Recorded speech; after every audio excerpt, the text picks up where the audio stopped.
Hi ladies and gents, my name is Thom Gibson, and in this video I'm going to tell you the one thing to purchase. If you're going to purchase only one thing for distance learning, get this. That recommendation is a second computer monitor. Because before you need a better camera or a better microphone or a writing pad, a second monitor will make so many aspects of distance learning so much easier. The main teachers that this is gonna help are the teachers that are having actual synchronous Zoom classes or Google Meet classes where you have your students with you and you are having actual live synchronous class with them. The reason I think this should be the top priority for the teacher doing synchronous lessons, because it is very difficult to have all the stuff that you're doing on one little computer screen, particularly if you have a smaller laptop screen that's only maybe 11 or 13 inches. There's a lot going on. You have your students on Zoom, you've got your slideshow, you've got the chat, you've got this YouTube video that you want to show them.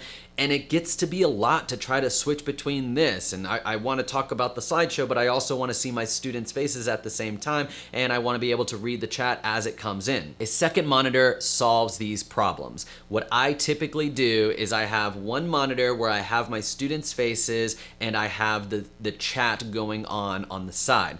The second monitor is having anything that I'm screen sharing with the students. Maybe it's a slideshow, maybe it's the YouTube video that I'm showing them, maybe it's a whiteboard, a digital whiteboard that I'm writing on, but that way I can kind of move back and forth and actually be able to see what the students are seeing and see the students. When you're in the classroom, you get so much from seeing the students and their reactions and are they tracking with you, and you lose a lot of that on Zoom, even if the students have their webcams on. But I want as much feedback and input as I can get, and so I don't want the slideshow that I'm doing to be covering up the students on my single monitor. A few things to keep in mind as you are buying a monitor. I don't think the size is very important. I think just having that extra space, even if it's only a 14 or it's 18-inch monitor, will be helpful regardless of how big it is. First place you want to look is to see if there are inexpensive ones, used ones that are on Facebook Marketplace or on eBay or on Craigslist. Monitors generally start out at around $90 and of course can get much more expensive than that depending on how big the monitor is and the resolution of the monitor. I have linked to one on Amazon that I found for $90 that I think would be a good option for most teachers. You don't need 4K, you don't need super high definition, all these fancy features.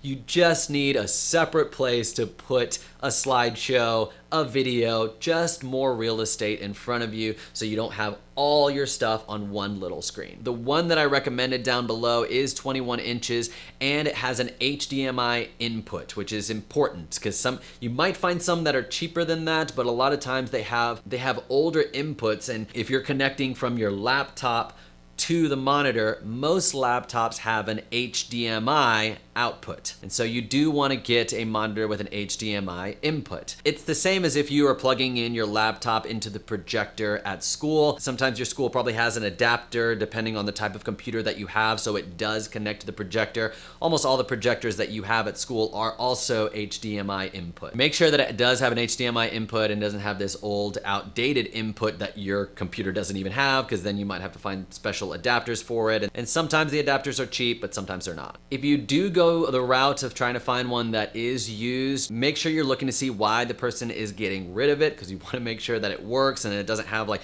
weird streaks down the middle of it. Hopefully they have some pictures of the monitor actually on and showing something on the screen. You might see something where they say a dead pixel. That's not really a big deal. That's literally your computer screen is made up of thousands and thousands of little squares that make up the image. And every once in a while, maybe one of those tiny little squares is out and it's almost imperceptible. So don't be alarmed if you see like it says it has a couple of dead pixels. Literally those pixel is so small, and it will still help you get the job done. You do just want to make sure it doesn't have those weird, crazy like streaks, like someone dropped it. Like if you've seen someone drop their laptop and it's like So just look for a picture of something on the monitor and everything. If everything looks good and it has the right inputs, I recommend that you get HDMI since your laptop probably has an HDMI output, then it should be good to go. The link to the one that I have on Amazon is an affiliate link, so if you end up purchasing that one, I'll get a commission of it, but it is the same price to you regardless if you buy it through that affiliate link or you just go to Amazon on your own and search it on your own. If you are doing distance learning and you are wanting to create videos for your lessons, but you're kind of not sure where to start, I just created an online course for educators on how to create successful videos for distance learning. I show you how to connect with your students through engaging video lessons, even if you have no prior experience with creating videos. I walk you through what to think through as you're planning your video, the actual creation